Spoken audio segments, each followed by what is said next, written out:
perguntar hoje é o seguinte: qual é a causa que você está lutando?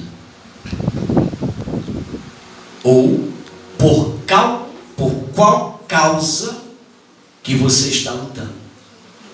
Vale a pena? É sobre isso que eu quero falar. Sobre uma causa que nós lutamos. E você vai identificar em você se a causa que você está lutando vale a pena. Porque às vezes nós lutamos por causa que não vale a pena. E quando nós lutamos por causas que não vale a pena, a gente se arrebenta.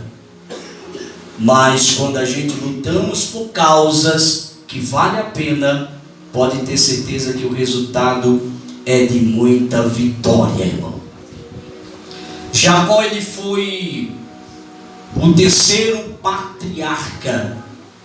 O primeiro foi Abraão, o segundo foi Isaac e o terceiro foi Jacó. Jacó está entrelaçado entre os patriarcas. O que são patriarcas? São aqueles que deram início, principalmente a promessas extraordinárias. Deus faz promessa grande na vida de Abraão. Deus faz promessa grande na vida de Isaac. E Deus faz promessa grande na vida de Jacó. E todas as promessas citadas para Abraão, para Isaac e para Jacó, sempre está entrelaçada para a sua descendência. Ou seja, não foi promessas limitadas, mas foi promessa para alcançar toda a sua descendência. E isso é uma coisa extraordinária. E para nós iniciarmos este ensinamento de hoje, do texto que lemos, do capítulo 28 do livro de Bereshit, mais conhecido como o livro de Gênesis, nós vemos aqui a respeito de uma visão. Mas para que essa visão acontecesse, em primeiro lugar é importante que os irmãos entendam o que aconteceu com Jacó. Jacó, ele nasceu juntamente com o seu irmão, ele é gêmeos, porém o seu irmão nasce primeiro e ele sai agarrado no tornozelo do seu irmão. E a primogenitura nos tempos bíblicos, ou seja, a continuidade de tudo aquilo que o pai estava fazendo ou dominava, ficaria para o seu sucessor. E o seu sucessor seria o seu primogênito. Naturalmente, as bênçãos que estavam sobre a vida de Isaac, que Isaac, ele teve o seu lado muito positivo, mas ele também teve um lado um pouco complicado. E o lado complicado na vida de Isaac foi quando ele trabalhou para casar com Rebeca, e ele trabalha 7 anos para que conseguisse Rebeca e casar com ela. Só que quando o pai entrega Leia. E Leia não era aquela coisa toda. Segundo os historiadores e aqueles que estudam, diz que Leia, ela tinha os olhos meio trocados. Ou seja, uma pessoa conhecida nos dias de hoje, meio zaroio, né? Puxando um olho para um lado, outro para o outro. E quando Isaac recebe ela, Isaac não, eu não trabalhei por ela. Aí o pai disse, não, mas nós temos uma tradição aqui. E a tradição é esta, que não se pode casar a filha mais nova, se não casar primeiro a mais velha. Então, Isaac recebe Leia como esposa e agora vai trabalhar mais 7 anos, né, para tomar posse de Rebeca.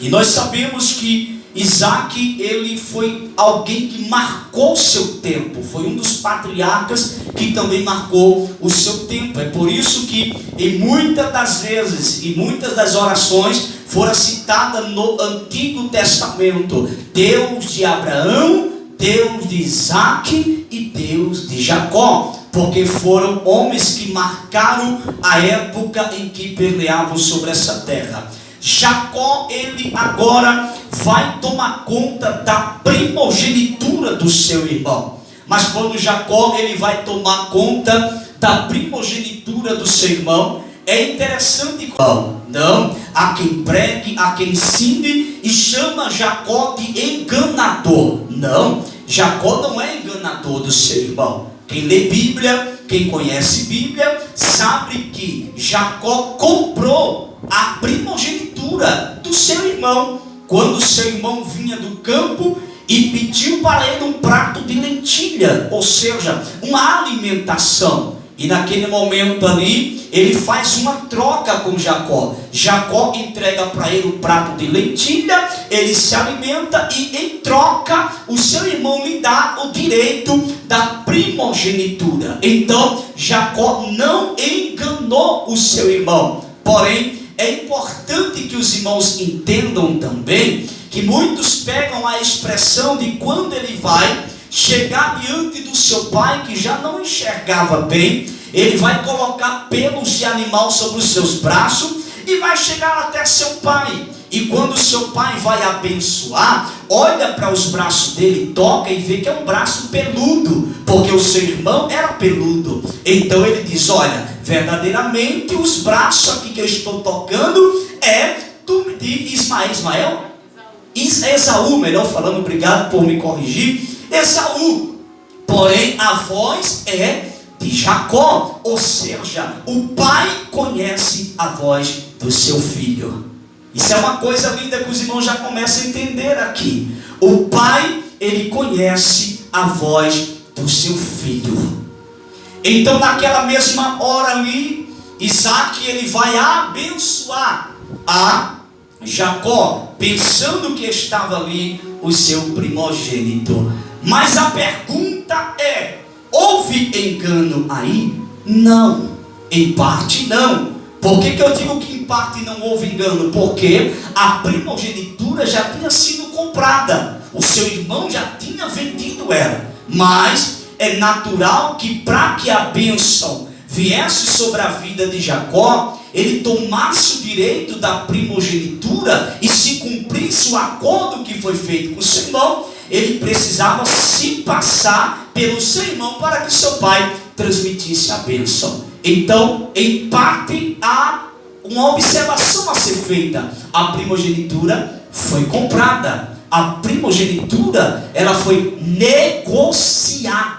Então, o direito estava agora para com Jacó. Porém, a sua mãe usa essa estratégia e agora o seu pai abençoa. Mas o que me chama muita atenção é que depois que o primogênito chega, ele agora vai até o seu pai para receber a bênção, porque isso acontecia quando o pai já estava nos seus últimos dias de vida. Dobra atenção para você entender que isso aqui é Bíblia, irmão. Nos seus últimos dias, era natural que o pai, quando estava para partir, ele chamava o seu primogênito, estendia as mãos sobre ele e o abençoava. Então, quando o seu primogênito chega ali, ele já fala que tinha transmitido a bênção para Jacó. E o que foi que o seu irmão fez? Criou um ódio, criou rancor de Jacó, a ponto de agora tentar encontrar Jacó e matar. A pergunta é: por que o seu irmão se irou tanto com ele? Por que o seu irmão quis tanto agora matar Jacó? Se ele mesmo negociou a sua primogenitura, Jacó não roubou a sua primogenitura, Jacó não tomou a sua primogenitura, apenas fizeram um acordo e o seu irmão aceitou o acordo que foi feito, e Jacó, por direito do acordo, tomou posse da bênção da primogenitura. Mas parece que seu irmão esqueceu disso e agora começou a perseguir a ponto de encontrar o seu irmão a qualquer momento. O ódio que estava no seu coração, o rancor que estava no seu coração do seu irmão, ele inquietou no seu coração, implantou no coração, disse que se ele encontrasse Jacó, ele iria matar Jacó. E por muito tempo ele agora perseguia, tentava encontrar o seu irmão. E dentro desse percurso, Jacó, ele está como um fugitivo. Jacó está correndo do seu irmão. Quando Jacó, ele chega no capítulo 28 que nós lemos, a partir do versículo 10, ele está no percurso como um fugitivo. Ele estava fugindo do seu irmão, porque o seu irmão já tinha lhe ameaçado de morte. Isso aqui é terrível, irmão. Isso aqui é uma coisa que nós precisamos observar. E a Bíblia vai nos dizer que nesse período da fuga que ele está correndo, chega o horário em que o sono bate. E quando o sono bate sobre a vida dele, ele vai dormir. E a Bíblia vai dizer que ele pega uma pedra um pouco elevada, e vai colocar como um travesseiro para que ele dormisse. Pensando ele que aquele sono seria um sono qualquer. Pensando ele que aquele sono ali seria um sono como os demais outros sonos. Então, Deus iria revelar para Jacó, em primeiro lugar, aonde ele estava, em segundo lugar, o que tinha para a vida dele, e em terceiro lugar, mostrando a importância do culto a Deus. Isso aqui é uma coisa extraordinária, é o ensinamento que nós tiramos desse assunto hoje e dessa história. O versículo de número 10 diz assim: partiu, pois, Jacó de Berseba e foi-se a Harã. O objetivo dele era chegar aonde, irmão? Harã. Ele saiu de onde?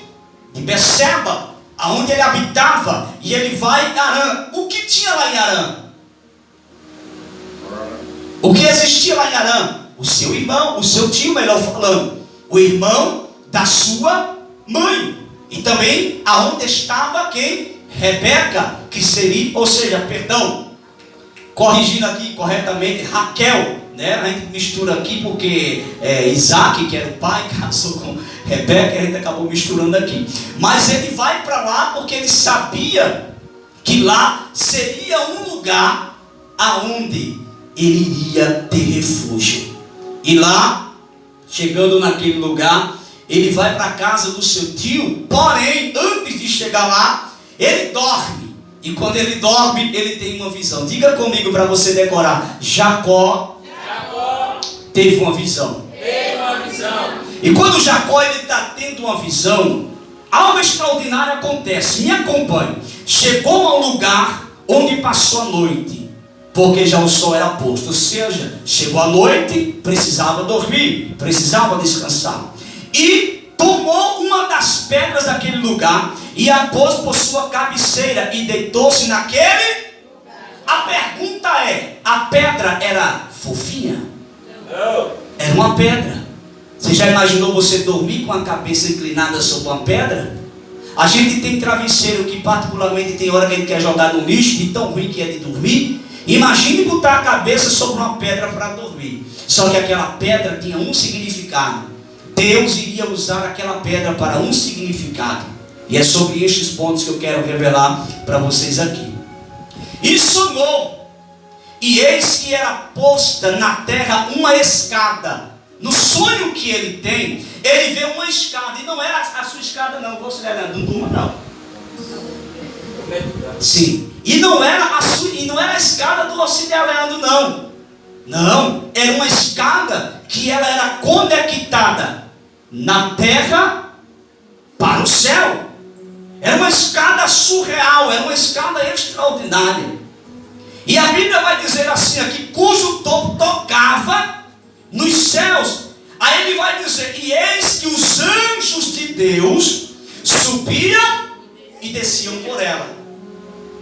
Deus estava falando aqui para Jacó: Jacó, não te preocupa, teu irmão está te perseguindo, teu irmão quer tua morte, mas está vendo essa comitiva de anjo que sobe e desce, está com você. Glória a Deus. Aleluia. Deus estava mostrando para Jacó: Jacó, o contato que tu tem que ter é comigo.